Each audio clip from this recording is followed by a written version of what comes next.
Kung si Vice President Sara Duterte ang tatanungin, kaduda-duda umano ang mga kinikilos ngayon ng kasalukuyang administrasyon, kaya't nangangamba siya na hindi matuloy ang presidential o national election sa taong 2028.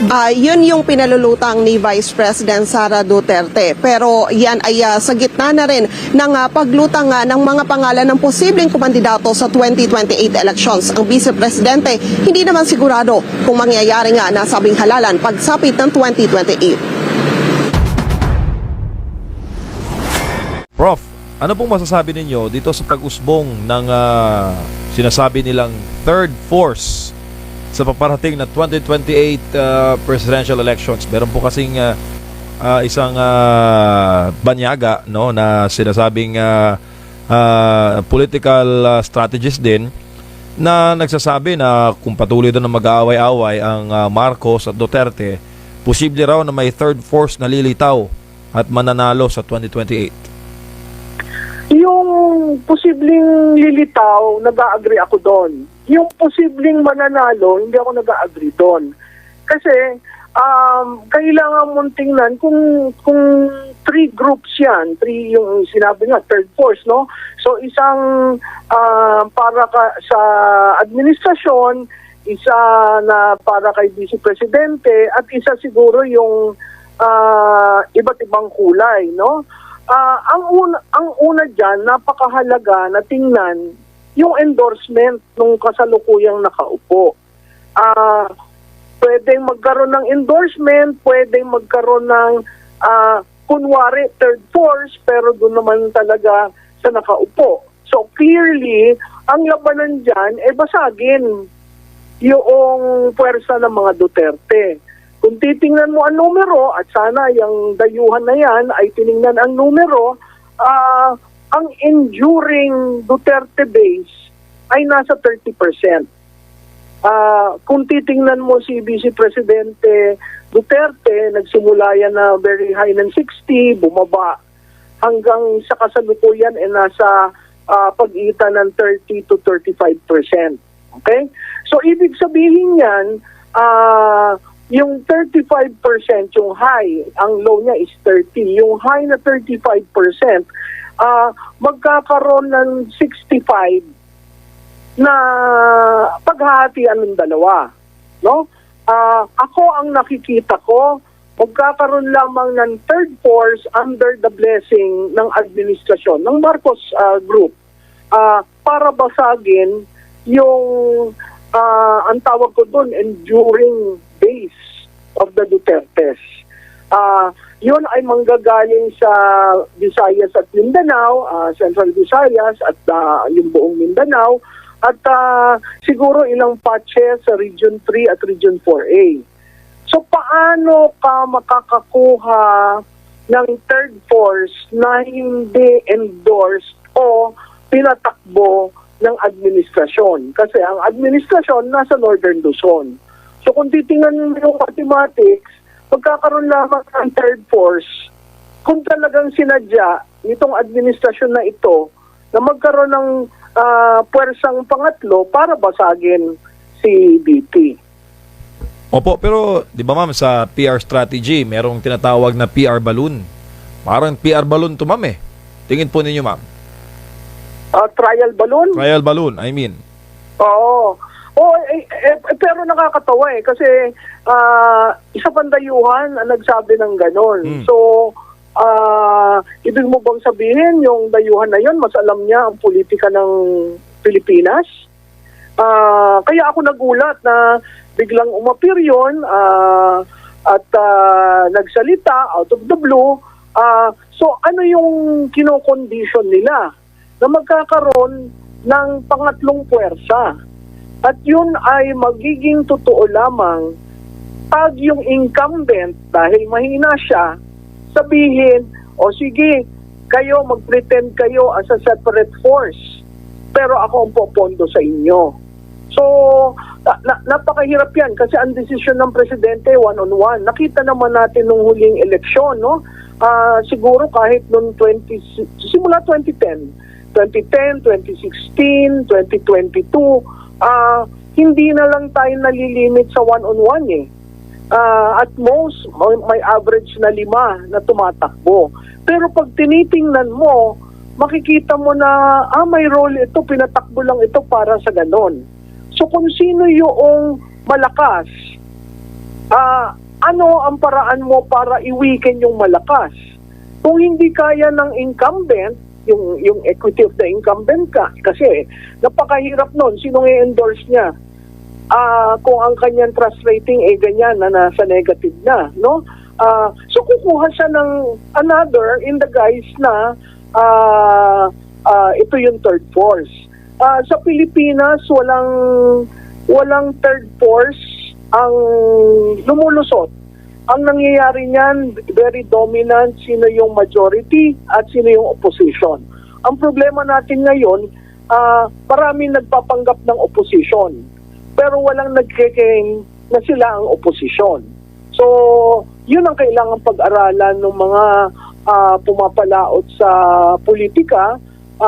Ano yung endorsement factor ni Mr. Marcos, kung meron nga, ano ang bailiwick strength ng mga Duterte, at saka dyan sa third force o pangatlong puwersa ang pinag-uusapan, hindi pa nila nilalagay anong impact ni PRRD. Sa akin pananaw, may impact yan. May impact yan kung siya ay hindi babalik sa Pilipinas. May impact yan kung dahil sa edad, nagkaroon ng problema. No? So may impact yan. Ang problema, ganitong kaaga, no, wala pa yung required na 18 months na pagtatrabaho para sa isang presidential campaign or national campaign, maaga ang pasok ng politika. Maaga rin ang pasok ng pairing, kung ano-ano ng pairing, hindi ko maintindihan. Maaga rin ang pasok ng baliktaran, yung dating ayaw kay Marcos, ngayon ay sila sumasanib dun sa bubong ng Marcos. Maaga rin ang paggiba kay Vice Presidente Duterte. Bakit ginigiba? At makikita nating matinding gigibain yan sa pagdating ng impeachment dahil siya yung presumptive, siya yung malakas ang puwersa. Kaya lahat gagawin para hindi lamang makaupo ang isang Duterte. Ma'am, bibigyan ko kayo ng choices, no, base po sa mga personalidad na maingay ngayon na nagpapahayag po ng intensyon na tumakbo. Number 1, Secretary John Vic Remulla. Sabi niya, tatakbo siya kung siya raw ay babasbasa ng Pangulo. So malamang sa malamang, kung matutuloy ito yung pambato ng administrasyon. Susunod naman, si Senator Risa Ontiveros, sabi niya, tatakbo siya kung siya ang magiging o pipiliin ng United Opposition against the administration and the Dutertes. Pangatlo naman, ay may mga endorsement na po ngayon kay Mayora Leni Robredo. So, sino dito sa dalawa, Ontiveros o Leni, ang magiging third force? Kung si John Vic ang palulusutin, may option pa na mga tulfo, ma'am. Alam mo, ang problema ko dyan kung ang third force ay yung unang-una, hindi oposisyon si Senator Risa Hontiveros. At hindi rin oposisyon si Mayor Leni Robredo. Bakit ko sinasabi yon? Kasi nasa bubong sila ng administrasyon. At hindi sila bumabatikos dito sa flood control projects, no? Tahimik sila diyan. Bagkus, iba yung dinidiin nila. So, kahit nasabihin mo magkakasama sila sa isang litrato at sinasabing sila ang oposisyon, clearly the surveys would say hindi sila oposisyon. Si John Vic, si Secretary Remulla, diniin niya na he will try to get the endorsement. I don't think that is a strategic move on his part, simply because the endorsement has no value. If he is looking at the endorsement as yung resources, makikita naman natin ano ba nangyari noong 2025. Yung partido ng presidente may resources. Yung partido ng presidente may organization. bakit ilan lamang ang naipasok sa Senado? So ako, ang mahalaga dyan, dito sa 3 mong binanggit na pangalan, nasan dyan ang taong bayan? Kasi ang pag sinabi mo ang kampanya equity of the incumbent lamang, o di ang equity na yan Ilocos, yung Northern Luzon. Inaalis mo sa equation ang Mindanao at Central Visayas. Sa tingin mo ba makakakuha si Senator Risa o si Mayor Robredo sa Mindanao? Sa tingin mo ba makakakuha sila sa Central Visayas?